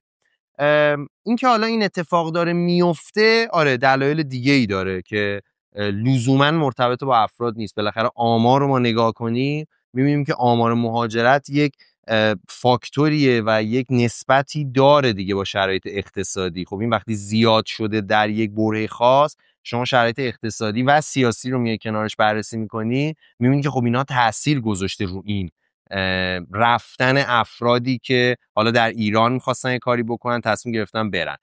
اون کلمه فرار مغزها به نظرم به یک واقعا میلیونیوم درصد آدمایی که این برن اختصاص داره که واقعا یعنی خیلی دیگه اکسترودینری هستن و جذب شدن، که خب این اصلا از خیلی سال پیش هم اتفاق می افتاده، از قبل انقلابش هم بوده، اوایل انقلابش هم بوده، الان هم از سالها بعدم خواهد بود. ولی الباقی آدما رو اگر ما یه دسته بکنیم، فکر میکنم که اونم یک انتخاب بوده، یک مسیر بوده. من دور و بر خودم افراد بسیار زیادی رو دارم که اصلا این قضیه هیچ وقت براشون آپشن نبوده، حتی یعنی هیچ وقت نخواستن که انتخاب بکنن که الان میخوان مهاجرت بکنن یا نه. آیا این مسیر یک مسیر جدید برای اونها هست یا نه؟ بله، این خیلی مهمه که ما بدونیم اصلا مهاجرت معادل موفقیت نیست. یعنی یک پروسه‌ایه که حالا یک فردی تصمیم گرفته در واقع محل زندگی خودش رو تغییر بده برای یک زندگی بهتر، اما اون وسط در همون لحظه تصمیم گیری موفقیتی در واقع اتفاق نیفتاده. یعنی من گاهی اوقات به شوخی میگم حداقل ما توی کشور خودمون یک کارت شناسایی داریم، یعنی شناسایی شدیم، میدونن کی هستیم، یعنی دولت ما رو میشناسه، آدرس خونه ما رو میدونه. ولی شما وقتی مهاجرت میکنی همه چیز از صفره، یعنی تازه باید بری خودتو در واقع معرفی کنی به اداره مهاجرت، به شهرداری که محل زندگیت کجاست، حساب بانکی باز کنی، همه چیز از صفره. اما حالا میخوام یکم اسپسیفیک تر در واقع بررسی کنم این موضوع رو در مورد شخص شما. چی میشه ایمان برات وکیلی که به هر حال به یک حد خوبی رسیده در رشته خودش، به هر حال به یک میزان قابل قبولی شناخته شده، یک فعالیت رسانه‌ای رو برده جلو، وارد حوزه تدریس شده و میشه گفت یک بیس خوبی رو در واقع برای خودش فراهم کرده. چی میشه که ایشون تصمیم میگیره که بره آلمان و دوباره از همون صفری که عرض کردم شروع کنه؟ ببین من این یه جوری دوگانه است جوابش. خب یه باوره که دارم، یه چیزیه که اتفاق افتاده. همونطوری که گفتم این مسیر پیش آمد بود، یعنی اتفاق افتاد و من پذیرفتمش و خودم رو تطبیق دادم و بردم جلو. خب این میشه کلیت اتفاقی که در این مسیر مهاجرت برای من افتاد. اما خب به هر حال شما میتونی بگی آقا خب میتونستی شما هر لحظه برگردی، شما میتونستی مثلا اون تایمی که حالا نمیتونستی بری، من وقتی اومدم کرونا بود و گیر افتادم اینجا یه جورایی که بعدن یعنی پذیرش دکترام رو گرفته بودم، ولی قرار بود در راه دور انجام بدم دکترامو، چون ایران به قول شما حالا کار داشتم، بالاخره فعالیت داشتم، دایره ارتباطیمو ساخته بودم، یک رسانه‌ای رو آورده بودم بالا تو ایران که داشت کار میکرد، رسانه خصوصی تو اینستاگرام توی حوزه معماری. ولی من یه اعتقادی دارم، من میگم آدم‌ها در یک هرم زندگی میکنن، یعنی هر کدوم از آدم‌ها تو مسیر زندگی و شغلیشون انگار در یک هرمی قرار دارن و وقتی که ما توی این هرم میایم تو لایه‌های بالاتر قرار میگیریم، اعتقاد من اینه ما نباید سعی بکنیم وقتی مثلا توی هرمی که 100 نفر توش قرار دارن ما میایم جز 20 نفر اول قرار میگیریم. به نظر من به جای اینکه آدم سعی بکنه این فاصله بین 20 جز 20 نفر اول بودن و نفر اول شدن رو حل بکنه، آدم میتونه هرم جدیدی رو تست بکنه. مهاجرت برای من یه جورایی وارد شدن توی هرم جدید بود، یعنی هرم جدیدی از افرادی که به قول شما ما دیگه جز 20 نفر اولش نیستیم، جز نفرات آخرشیم. چرا؟ چون زبان مشکل داریم، شناخت قشنگ گفتی اصلا ما شناخته نشدیم اینجا اون اولش، وضعیت اقامت سالهای اول اصلا رو حواست تا به جایی برسه که روی روالی بیفته و هزار تا عامل دیگه. اما خب این هرمه وقتی شما داری توش رشد میکنی هم داری چیزای جدید یاد میگیری، هم در نهایت خود هرمه یه سری کوالیتی هایی توش هست، کیفیت ها و ارزش هایی توش هست که تو هرم قبلی نبوده.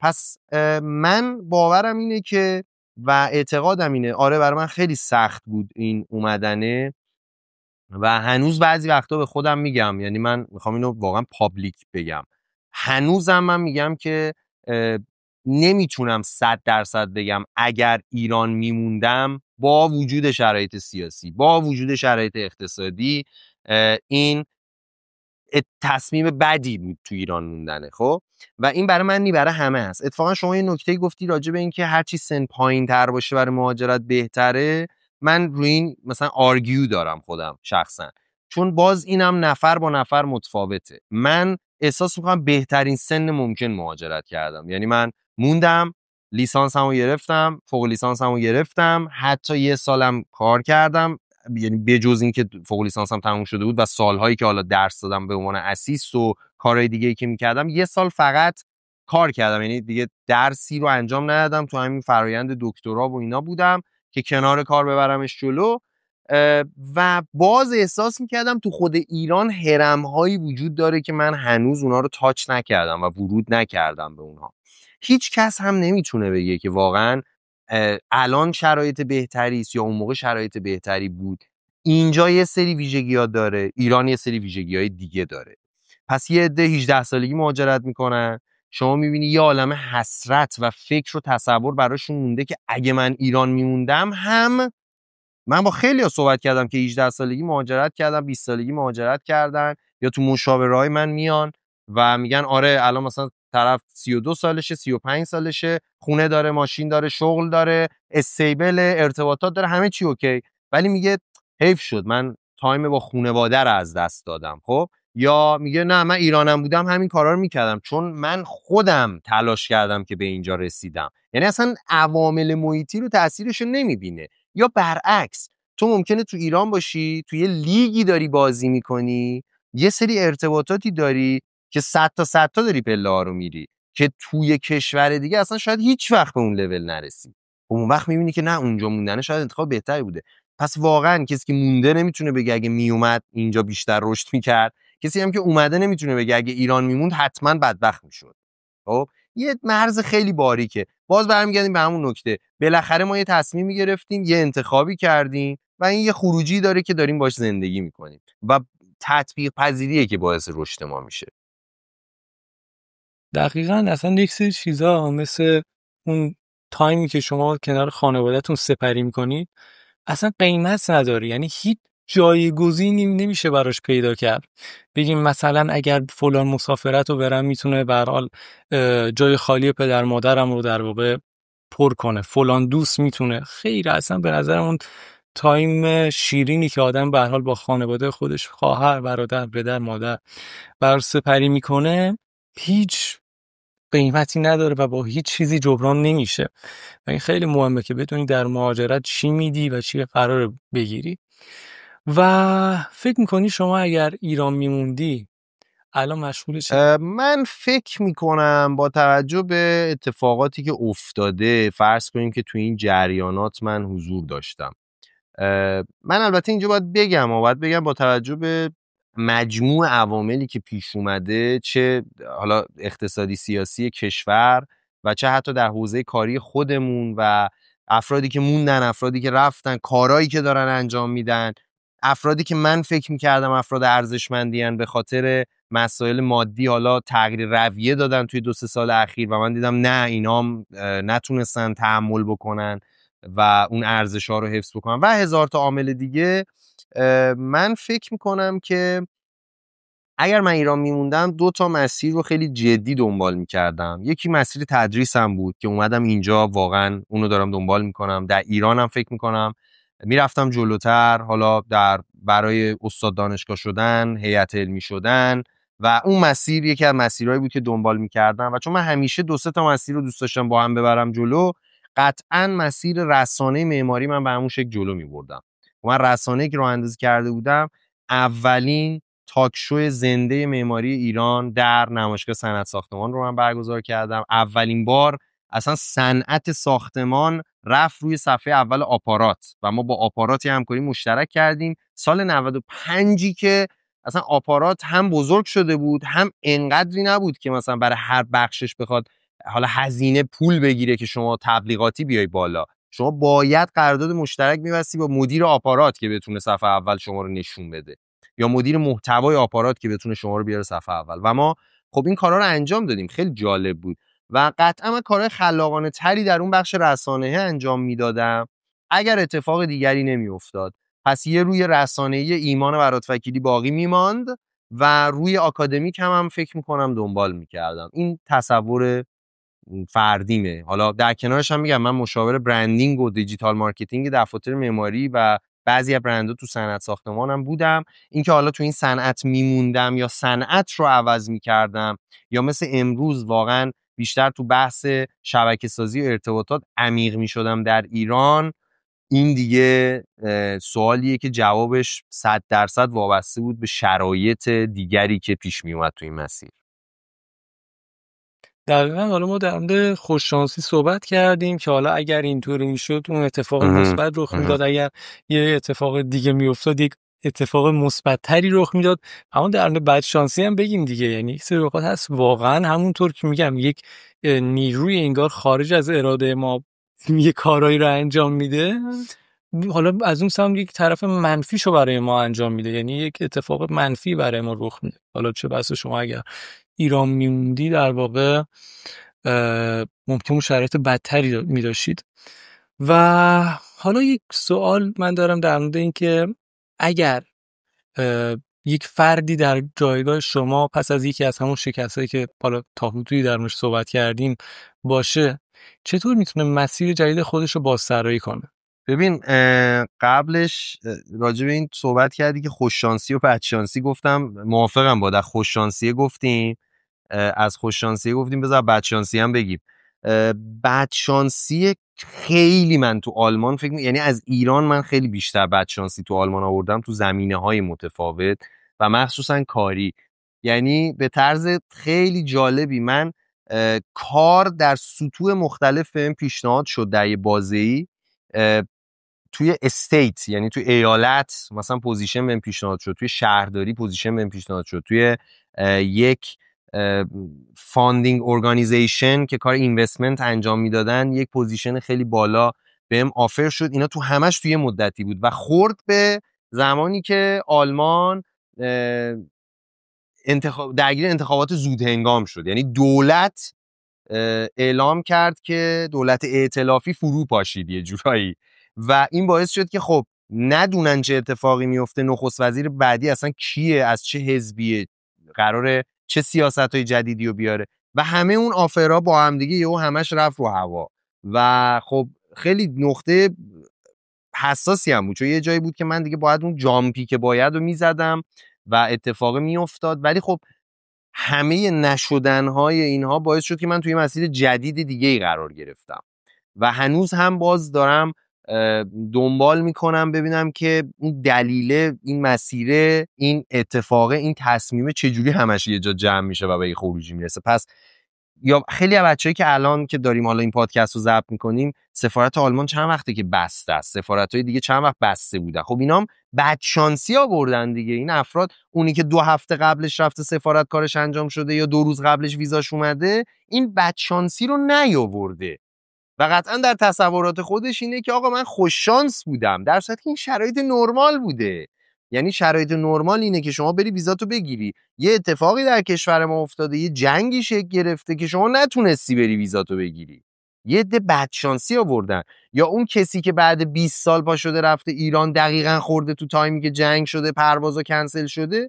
چون حالا من کرونا رو بخوام مثال بزنم، خب برای همه دنیا بوده، همه اذیت شدن، همه بدشانسی‌های آوردن، همه شکست خوردن، ولی یه موارد دیگه هست که واقعا باید آدم در نظر بگیره.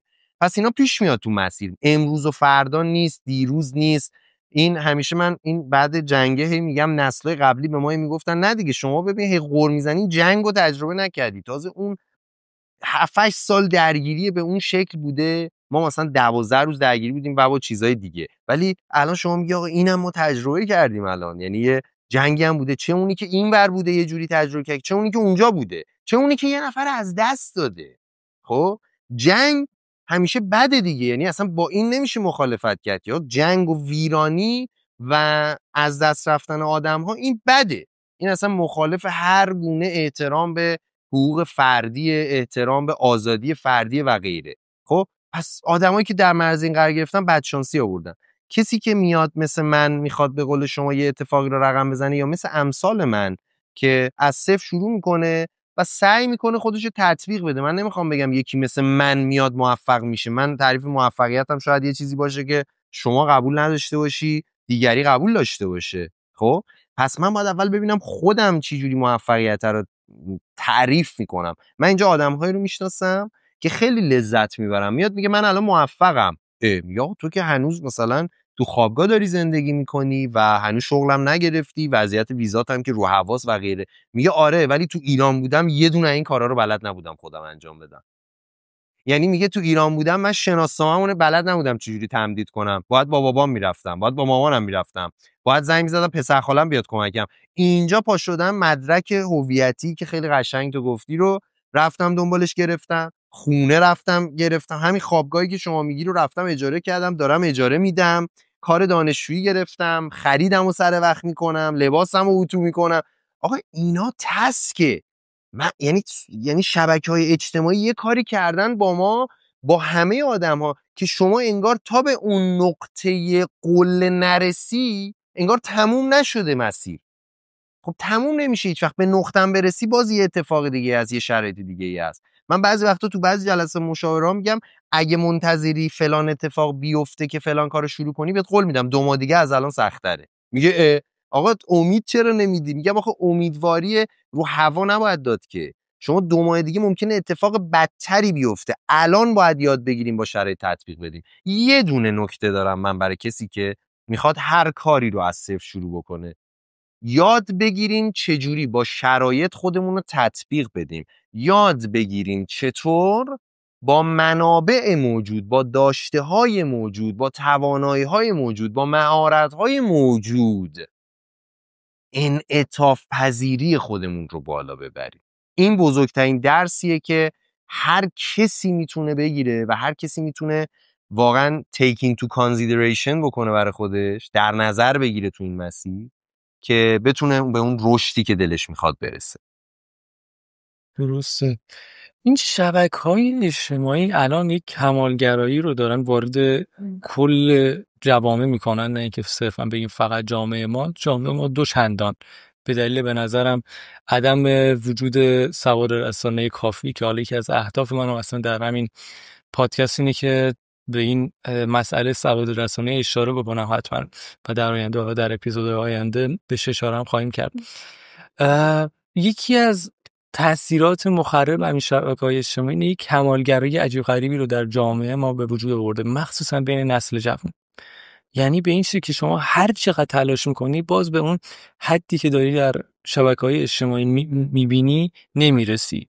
یعنی میری باشگاه باز به اون بدنی که حالا به هر حال با یک سری دور زدن ها مثل مصرف استوری و حالا خیلی مسائل دیگه برات ساخته شده نمیرسی. میخوای پولدار بشی، هر چقدر برات خوب داری کار میکنی در واقع به اون حد لازم شما نمیرسی. و این خیلی به نظرم مخرب هستش و یک کمالگرایی منفی رو در جامعه ما به وجود آورد. حالا یکم در مورد اصلا کمالگرایی صحبت کنیم.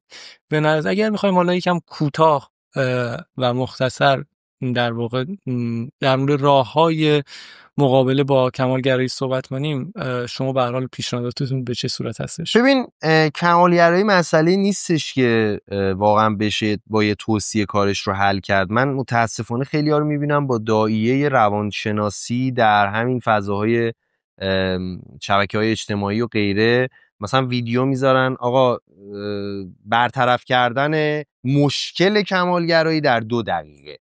یعنی هم کمالگرایی رو مشکل معرفی کرده و همین که میگه 2 دقیقه‌ای بیا حلش کنم.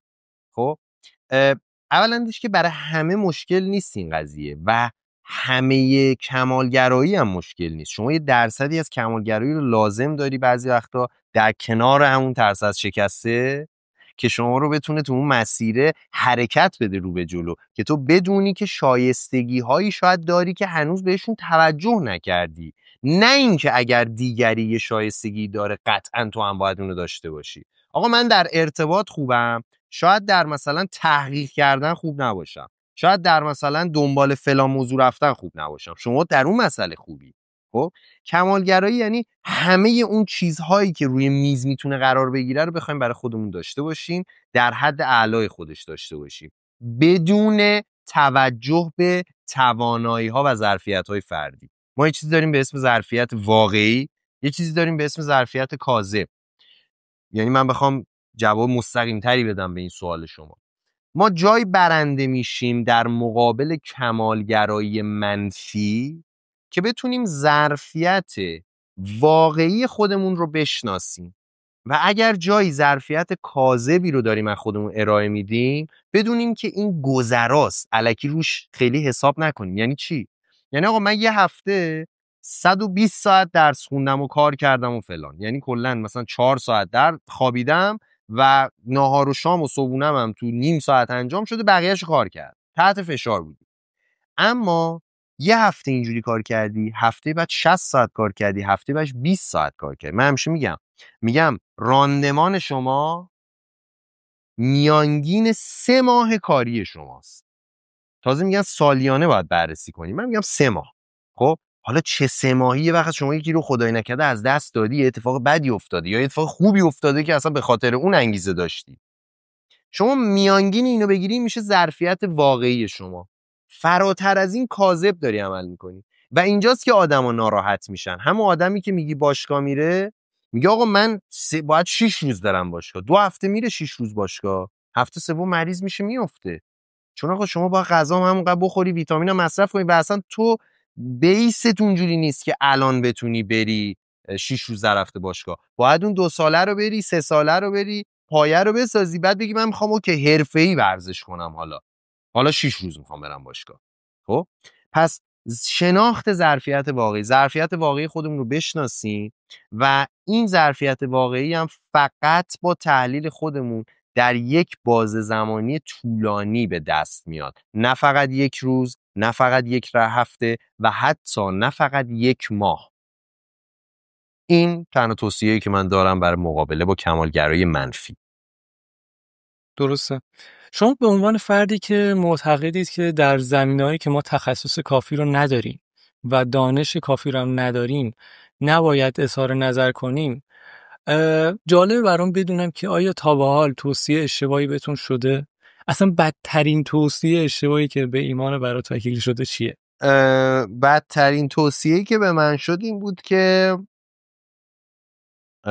سوال خیلی سختیه، چون من همیشه سعی میکنم خوباشو یادم بمونه و بعداشو اگر رفتم دنبالش تجربه بکنم و ببینم از دل تجربه چی در اومده.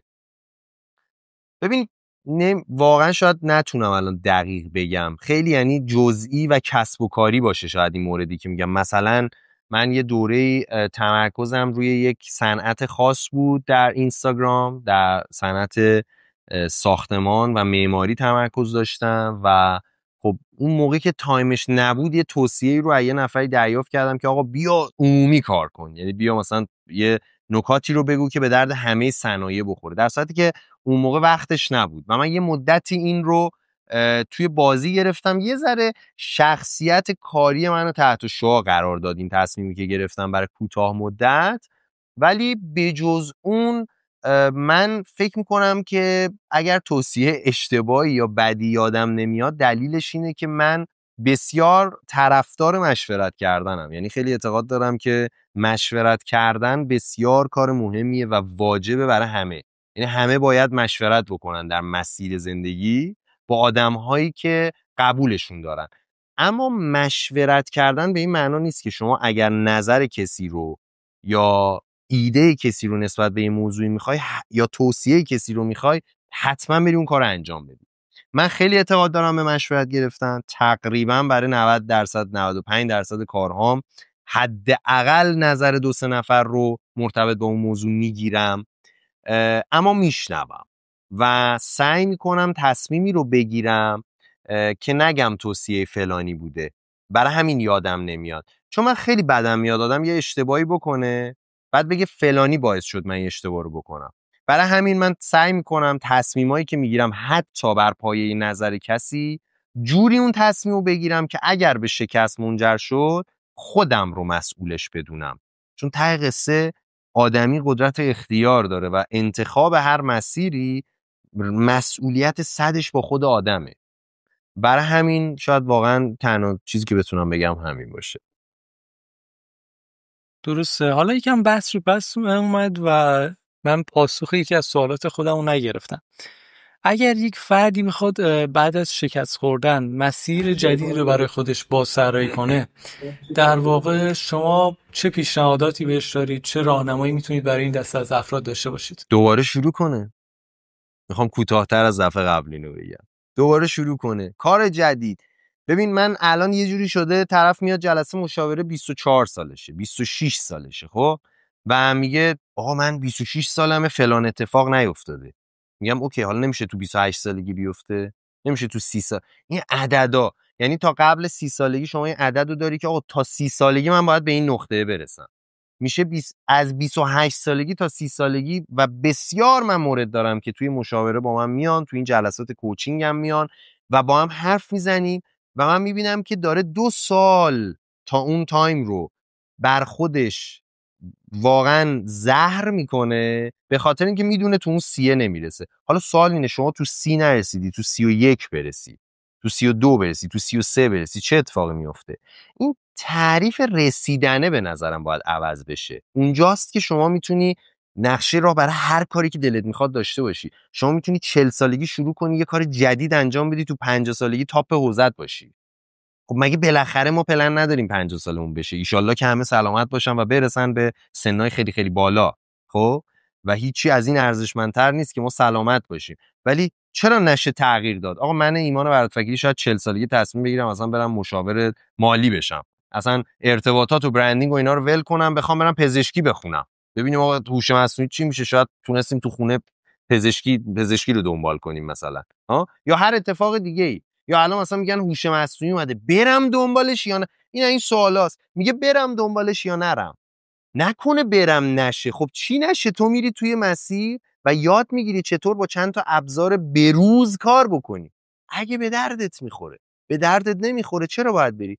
طرف حساب داره میره نه در واقع مدل‌های هوش مصنوعی رو یاد میگیره که تصویر رو تبدیل میکنن به ویدیو. بعد میگن خب این به چه دردی میخوره؟ مثلا میخوای استیکر درست کنی بفرستی تو گروه فامیلیتون، یا میخوای ادیتور ویدیو بشی، میخوای چیکار کنی؟ خب تو اصلا دلیلش رو نمیدونی. نقشه راه اینه، دلیل کاری که میخوایم انجام بدیم و بدونیم چیه و در نظر بگیریم که اگر شکست خوردیم آیا ناراحت میشیم یا نه و چرا باید ناراحت بشیم. اگه دلیل محکم باشه شکست ناراحتی نمیاره برای آدم. بله. و اما نکاتی که هر فردی پیش از مهاجرت باید اونا رو بدونه، اونا به نظر شما چی هن؟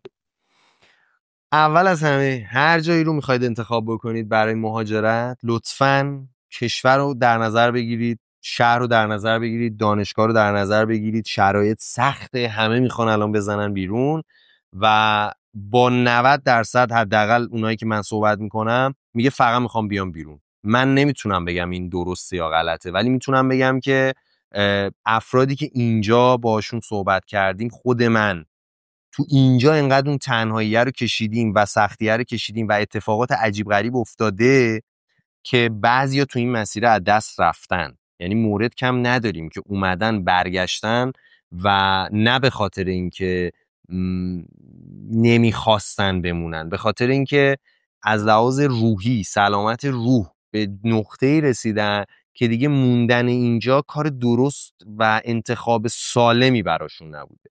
حالا ما بگیم این دلیله رو ما داریم، خوبم انتخاب کردیم. هر کشوری میخوایم وارد شیم باید زبان اون کشور رو فول بلد بشیم و خوب بلد بشیم. اینکه زبان تو محیط خوب میشه، من فهمیدم یه دروغی بیش نیست. یعنی زبان تو محیط زمانی خوب میشه که تو بتونی تو محیط ارتباط بگیری. پس یادگیری هنر ارتباط خیلی مهمه. یادگیری اینکه چجوری وارد جمع‌های جدید بشیم مهمه. یادگیری اینکه چجوری با آدمای جدید ارتباط بگیریم مهمه. شناخت فرهنگ اون کشور از قبل مهمه. یه عالمه خود آدمای اون کشور میان مثلا ویدیو میسازن، اینا رو باید دید. فیلماشون رو باید، آقا میخوای بری اسپانیا باید بشین فیلمای اسپانیایی ببینی، میخوای بری آلمان باید فیلم آلمانی ببینی. چون مدل حرف زدن، مدل دبیرستان، مدل حرف زدن پدر مادر با هم و با همسایه‌شون به تو خیلی چیزا یاد میده. خب مهمترین مهارته به نظر من مهارت ارتباط در جمع جدیده، اما مهمتر از اون تاباوری. یاد بگیریم چجوری تاباور باشیم در شرایط سخت، خودمون رو انعطاف بدیم با شرایط سخت و اینم مجموعی از مهارت‌های نرم رو لازم داره. یعنی مجموعی از کارهایی که وقتی تو ایران هستیم باید انجام بدیم، انتخاب سخت‌ها رو انجام بدیم. آدمایی که سخت باشون ارتباط میگرفتیم و سعی کنیم یه چالش طراحی بکنیم برای خودمون، بریم به سمتش، ببینیم بازم به عنوان چالش اگه در نظر بگیریم ارتباط گرفتن سخته یا نه میشه جور دیگه به ماجرا نگاه کرد. دقیقاً یکی از نکاتی که به نظرم خیلی توی مهاجرت مهمه اینه که اصلا ما دیگه با همون در واقع مردم لوکال اون منطقه در واقع ارتباط برقرار کنیم. حالا خیلی هم گلایه از این میکنن که ما بحث مشترک نداریم. به نظر من بحث مشترک هست، قطعا هست. شما خیلی که در واقع دیپ به قضیه نگاه کنی میبینی خیلی از جاها ما اصلا اشتراکات فرهنگی زیادی هم داریم، مثلا با فرانسه، مثلا با این مردم اسپانیا. ولی خب من به نظرم ضعف زبانه است که اجازه نمیده ما در مورد همون مسائل خیلی حالا مشترک هم بخوایم صحبت کنیم. آقا یکی از نکاتی ما اصلا میتونیم در موردش صحبت کنیم و خیلی به نظرم پیش پا افتاده و راحته، مثلا صحبت کردن در مورد غذا. این دیگه یه چیزی که همه میتونن در موردش صحبت کنن. شما بریم مثلا غذای اسپانیا، حالا هر کشوری هست، غذای اون منطقه رو به هر حال امتحان کنی، بی در مورد غذای خودت صحبت کنی، مقایسه کنی اینا رو و اینا به نظرم نکاتی که یک مقدار. ببین من خودم همینجوری، یعنی من خودم هفته یه بار میرم کافه رستوران آلمانی و هنوز که هنوزه استادم و مدیر شهرداریم بعضی وقتا پیش میاد مثلا تو جمع نشستی و میگه ایمان تو غذایی که آلمانی که دوست داری چیه؟ هنوز میگم آقا من واقعا مثلا 200 سال غذای شما رو خوردم و هی فکر میکنی اولش میومد اینجا فکر میکردی فقط شنیسل دارن و مثلا سیب زمینی دارن و فلان، بعد میری تو رستوراناش میبینی 1000 تا چیز اینا خودشون دارن و میگم آقا هنوز من هیچ کدومو دوست ندارم ولی هنوز هر هفته میرم و یه غذای جدید رو میخورم چون دارم اینجا زندگی میکنم، چون نمیشه طرف بگه فلان چیز خوردی بگم نه. و مهمتر از اون هی از من میپرسن آقا من موضوع ندارم با آلمانی حرف بزنم، خود غذاشون یه موضوعه، غذای اونا غذای ما یه موضوعه. خب همه دوست ندارن راجع به سیاستشون صحبت بکنن. خب و شما نظر ما ایرانیام خیلی جا متفاوته با اینا راجع به خیلی چیزا، حالا نه آلمانیا، شما خیلی جای اتفاق میفته. موضوع پیدا بکنی، موضوع هم خیلی میتونه ساده باشه، همین غذایی که میگی خیلی درست گفتی. یکی از مواردی که من خیلی حالا یکم از بحث مهاجرت دور بشیم، یکی از مواردی که من خیلی علاقه‌مندم در نگرش نو در واقع ما بهش بپردازیم، تفکر بین رشته‌ای و که چطور به هر حال اصلا این تفکر شکل میگیره، چطور ما میتونیم ارتباط در واقع ایجاد کنیم بین رشته‌های مختلف. و من فکر کنم گزینه ایدئالی هم در واقع در مقابل بنده قرار گرفته برای پاسخدهی به این سوال. اصلا دوست دارم شما یک بار اصلا تفکر بین رشته برای مخاطبین تعریف کنید، اصلا تفکر بین رشته چیه و به عنوان فردی که در واقع تجربه کافی رو از ارتباط بین رشته به هر حال ارتباط سازی بین رشته داره، میخوام از تجربیات خودتون یکم صحبت کنید در این باره. ببین ما هر چقدر که از زمان مثلا ابن سینا و غیره میایم به جلو میبینیم که تفکر بین رشته‌ای یه جورایی خیلی بک‌گراند قدیمی تری داره. یعنی در گذشته اتفاقا دانشمندا و اندیشمندانی که ما میشناسیم بیشتر بین رشته‌ای بودن. هرچی علم اومد جلو گسترده تر شد و در زمینه‌های مختلف کشف‌های جدید اتفاق افتاد، چیزهای جدیدی پیدا کردن، دیدن که یه نفر نمیتونه رو 20 تا موضوع کار بکنه. خب و برای همین علم شاخه شاخه شد، یعنی شد رشته‌ای. هر رشته‌ای داشت راجع به یه چیزی صحبت می‌کرد. شما میری میگم ابن سینا رو می‌بینی، زکریای رازی رو می‌بینی، غیره رو می‌بینی، اینا در پزشکی دانش داشتن، در ستاره شناسی داشتن، مثلا در شیمی داشتن، در خیلی زمینه‌های مختلفی کار می‌کردن. یه نظریه هم توی بخش دیگه‌ای داشتن. و این علم توسعه پیدا کرده، ما مجبور شدیم رو موضوعات خیلی خاصی ورود بکنیم.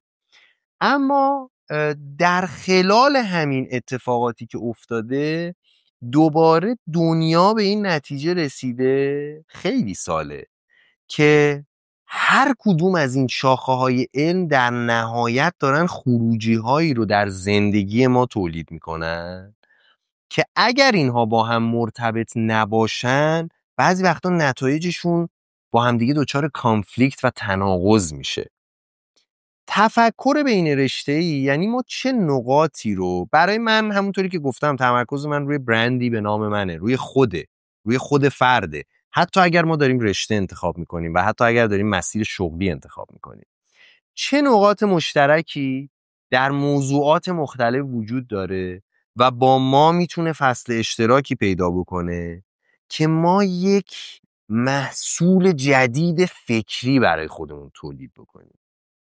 و من نوعی معماری رو واقعا 2-3 هفته اولی که رفتم سر کلاس اصلا دوست نداشتم، چون من نقاشیم همیشه افتضاح بود. خب و من نقاشیم واقعا تنها درسی بود در دوران فکر کنم مثلا راهنمایی و دبستان. راهنمایی نقاشی داشتیم، آره دیگه، فکر کنم هنر داشتیم، یه هم چیزی هنر داشتیم و همیشه یا فرار میکردم، میپیچوندم به بهانه‌های مختلف. مریضیام اون موقع بود، نه سر ریاضی و فیزیک و غیره. بعد اومدم معماری رو دوست داشتم از یه جای بعد، چون بین رشته‌ای بود، چون به من اجازه داد تئاتر رو دنبال کنم، چون به من اجازه داد دوستی که عاشق سینما بود رو اونجا ببینم، با هم بریم و فیلم‌های سینمایی ببینیم و وارد حوزه رسانه بشم. و این شاخه به شاخه بودنها خیلی وقتا میگفتن آقا از شاخه به شاخه نپر. خیلی وقتا شنیدیم اینو دیگه، میگن آقا تو همش داری از شاخه به شاخه میپری. خیلی وقتا ما فکر میکنیم داریم از شاخه میریم اون شاخه دیگه. چرا؟ چون مرزبندی میکنیم بین رشته ها، بین موضوعات، در صورتی که من طرفدار یه مدل دیگه نگرش تفکرم. من مدل تفکر پازلی رو راجبش حرف زدم 1 سالیه.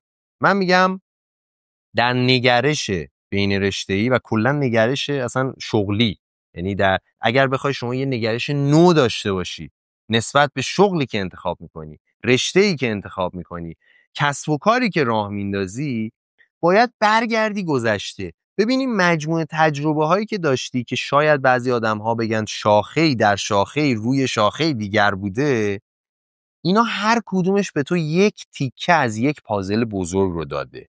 شاید الان نتونیم این پازل رو دریابیم که چه تصویری داره به ما میده و اون تصویر مسیریه که ما باید درش عمیق‌تر بشیم، اما اون روز میاد و اون اتفاق میفته. من از رسانه یاد گرفتم که چجوری با آدم‌ها ارتباط بگیرم. از تدریس در دانشگاه یاد گرفتم که چجوری در یک موضوعی باید عمیق بشم. از کار برندینگ یاد گرفتم که بک برندینگ، اون پیش زمینه برندینگ خود اون فرده، نه فقط یه لوگو، نه فقط یه رنگ، نه فقط یک میشنی که ما تعریف کنیم برای یک برندی. خب پس اینا رو وقتی کنار هم چیدم، اون موقع اومدم خودم رو پیدا کردم.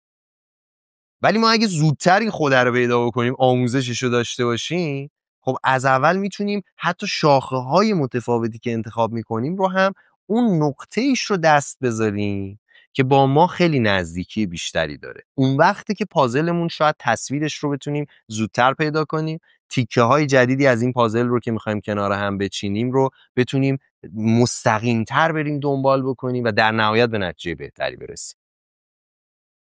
درسته. خب کم کم هم دیگه داریم نزدیک میشیم به بخش پایانی گفتگون. من یک سوالی پرسیدم در مورد بدترین توصیه‌ای که به شما شده، ولی با توجه به شناختی که ما نسبت به شما داریم میدونیم که به هر حال انسانی هستید که سعی میکنید موارد مثبت و بیشتر در ذهنتون داشته باشید و بپذیرید. حالا من از اون سمت یک سوال دارم. بهترین توصیه‌ای که تا حالا به هر حال به شما شده در طول زندگیتون چی بوده؟ بهترین توصیه‌ای که به من شده اینه که توصیه‌های خیلی خوب، خیلی زیادی به من شده. دارم میگردم دنبال بهترینش که بهترینش رو پیدا بکنم، چه آدم‌های متفاوتی این توصیه‌ها رو کردن. شاید از دو جنبه بتونم بگم. من اخیراً بود که توی ایران بودم و پدرم یه توصیه خیلی جالبی بهم کرد، فکر میکنم و خیلی جذاب بود. من چون پدرم واقعا در مسیر زندگیم خیلی رول مدل بوده برای من و خیلی الگو گرفتم ازش در واقعا اینکه چطوری با آدم‌های دیگه رفتار بکنی، چجوری سعی بکنی که بحث مرام و معرفت رو خیلی ازش یاد گرفتم و غیره. خیلی حرف قشنگی زد به من. اون سالهای اولی که اومدم اینجا درگیر کرونا بودیم همه و من گفتم مهاجرت من اختیاری نبود، ابتداش اجباری شد یه جورایی و اونجا بود که من خب خیلی اذیت شدم اون سال اول و احساس میکردم تا سال سوم مهاجرت که بیشتر از دست دادم تا به دست بیارم، شاید تا سال چهارم مهاجرت. و از اونجا به بعد بود که توی مسیری قرار گرفتم که احساس کردم داره کم کم اتفاقاتی میفته و این اتفاقات گذشته کمک کرده که من آینده رو یه مدل دیگری ببینم. یه جمله بابای من به من گفت این سری، به من گفت نگاه به گذشته برای درس گرفتن خیلی خوبه ها، ولی نگاه به آینده است که آدم رو مثبت‌تر و رو به جلوتر به حرکت در میاره. و این خیلی به نظر من به من خیلی روحیه و انرژی زیادی داد که اگر دارم به گذشتم نگاه میکنم تا حد امکان حسرت‌هاش رو از بین ببرم، درس‌هاش رو نگه دارم و ذهن و دل خودم رو، و تأکید میکنم ذهن و دل خودم رو نسبت به فردا باز نگه دارم که بتونم فرصت‌های ندیده رو بهتر و سریعتر ببینم. و شاید توصیه دیگه‌ای که از دکتر حسینی داشتم واقعا همین بود، در مورد ارتباط با دانشجوها بود که فقط دانشجوها نبود، در زندگی بود که ما هر چقدر آدم هایی که درس نمیخونن یا کار نمیکنن یا پروژه انجام نمیدن برای این کار یه دلیلی دارن و ما هیچ وقت، من میبینم آدما میگن، طرف میگه آره من خسته شدم، میگه بابا دیوانه ای مگه خسته شدی، بدو دیگه فلانی بیساری. من یه توصیه دارم برای همه، فکر میکنم قبل از اینکه از شرایط زندگی افراد به طور دقیق خبر بگیریم، اونها رو قضاوت نکنیم و نصیحت نکنیم و پیشنهاد ندیم و راهنمایی بهشون ندیم اگر متخصص این موضوع نیستیم، به خاطر اینکه نمیدونیم اون آدم اگر توی ذهن ما تنبلی داره میکنه دلیلش چیه، اگر نمیره دنبال یه کاری دلیلش چیه، اگر زبان نمیخونه دلیلش چیه و نمیدونیم. ممکنه با اون حرفی که داریم به اون آدم میزنیم فرصت شنیده شدن رو بگیریم از اون آدم، یعنی اون آدم فقط بخواد شنیده بشه از ما. خیلی از آدما با مشکل و درد میان پیش ما و فقط دوست دارن شنیده بشن و اولین کاری که خیلی از ما میکنیم اینه که میخوایم بهشون راهکار بدیم، در صورتی که هیچ پیش زمینه از اون مشکل نداریم. خیلی وقتا شاید فقط کافی باشه که دوستای خودمون و آدمای نزدیک به خودمون و حتی آدمای دور از خودمون که به ما اعتماد کردن و یه چیزو با ما به اشتراک میذارن، اینا رو بشنویم. خیلی وقتا این شنیدن آدما به اون آدما به اندازه کافی کمک میکنه. درسته. و اما بخش آخر گفتگوی خودمون رو اختصاص میدیم برای صحبت در مورد افرادی که ممکن الان سردرگم باشن، ناامید باشن. اگر ایمان جان برات وکیلی بخواد یک توصیه‌ای براشون داشته باشه، بخواد یک صحبتی باشون داشته باشه، به چه صورت خواهد بود؟ من به دقیقاً به همون با رفرنس دادن به جواب سوال قبلی میخوام این سوالم جواب بدم. اگر نیاز داریم که انگیزه بگیریم، چون انگیزه رو من خیلی کلمش هم شاید دوست ندارم، اشتیاق رو بیشتر دوست دارم. اگر اشتیاق انجام کاری رو نداریم، با نزدیکترین آدمی که بهش اعتماد داریم در میون بذاریم این دغدغه رو و از اون آدم بخوایم که ما رو بشنوه. اگر احساس میکنیم که اتفاقات عمیق‌تری در حال جریانه، واقعا بریم و با یک مشاوری صحبت بکنیم که در این زمینه توانمنده. توصیه دیگری من نمیتونم بکنم و حقیقتش دوست ندارم که بکنم، به خاطر اینکه خودم خیلی مخالفم. چون من الان ممکنه یه سری توصیه بکنم برای یک فرد ناامید که فقط دغدغش برنامه ریزی و روتین سازی باشه، تسکاشو بلده، هیچ مشکلی نداره، ولی ممکنه این توصیه رو بکنم و اون فردی که یه مشکل دیگری داره و مشکلشون روتین و برنامه ریزی نیست، فکر کنه که این توصیه رو نمیتونه عملیاتی بکنه و فکر کنه اشکال از اونه. هیچ اشکالی وجود نداره.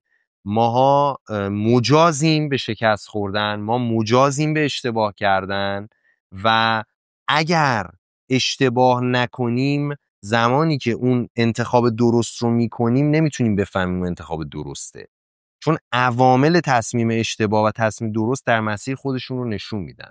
آدم اشتباه و آدم درست تو مسیر خودشون رو نشون میدن. اگر آدم اشتباه نیاد تو زندگیمون، آدم درست رو نمیتونیم تشخیص بدیم. برای همین من فکر میکنم که توصیه من گفتگو کردن باشه و به اشتراک گذاشتن با آدم‌هایی که قلباً و روحاً بهشون اعتماد و باور داریم، و خودمون میشه یه شکست جدید اون وقت. درست، بسیار عالی. و اما به نوعی کلام آخر یا هر نکته‌ای که به هر حال دوست داشتید شما بهش اشاره بشه و بهش پرداخته بشه و از نظر من پنهان مونده رو. من خیلی خوشحال شدم که با هم صحبت کردیم. من خودم این مسیری که شما رفتین رو یه بار، یعنی چندین بار رفتم، چه در پادکست شخصی خودم چه در رسانه آرشیتاک، و میدونم که چقدر سخته که هماهنگ کردن و کارا رو پیش بردن و همه این قصه ها، برای اینکه آدم بتونه همچین مجموعه‌ای رو دنبال کنه. من از همه دوستانی که گوش میدن میخوام که حتما حمایت بکنن از پادکست های این چنینی، به خاطر اینکه پادکست هایی که بزرگن، خب هر کی میتونه موضوعشون رو انتخاب کنه بره دنبالش، ولی من خودم خیلی دوست دارم همیشه با پادکست هایی که نوپاتر هستن گفتگو بکنم شخصا، به خاطر اینکه این امکان رو میده که بالاخره دو نفر دیگه‌ای که شما میارید در این مسیر متفاوت تری دارن رو هم چند نفری که شاید من رو بشناسن اونها رو بشناسن، یا برعکس چند نفر از مخاطبان اونا با من آشنا بشن. کار بسیار ارزشمندی دارید میکنید، به خاطر اینکه دارید راجع به مسیر آدم ها میپرسید و راجع به اینکه چطوری اونها نگرش نوعی رو در این مسیر پیاده کردن. خیلی ممنون از این فرصتی که به من دادین و خیلی خوشحال شدم که امروز با هم بودیم. زنده باشید. خیلی ممنونم از لطف و محبت حضرت عالی. واقعا از اون روزی که ما داشتیم به هر حال برنامه‌ریزی می‌کردیم برای این گفتگو، ایمان جان برات وکیلی همیشه به ما لطف داشتن و انقدر با من خاکی و درجه یک برخورد می‌کردن که به هیچ عنوان، با اینکه حالا چند باری به هر حال یک ناهماهنگی به وجود اومد، ولی همچنان گرم، همچنان فوق‌العاده، مثل همین الان که دیدید و شنیدید گفتگویشون رو با بنده هم برخورد کردن و نسبت به ما خیلی لطف دارن. از شما بینندگان و شنوندگان به هر حال این پادکست تقاضا دارم که اگر این اپیزود رو پسندیدید لایک کنید، کامنت بذارید حتما برای ما، در یوتیوب بر ما رو سابسکرایب داشته باشید و لطفاً در صورت تمایل این ویدیو رو با دوستان خودتون به اشتراک بذارید. ممنون از شما، یک بار دیگه سپاسگزارم از ایمان جان برات وکیلی و تا دیدار دیگر همه شما عزیزان رو به خداوند بزرگ میسپارم. خدا نگهدار. Free audio post production by alphonic.com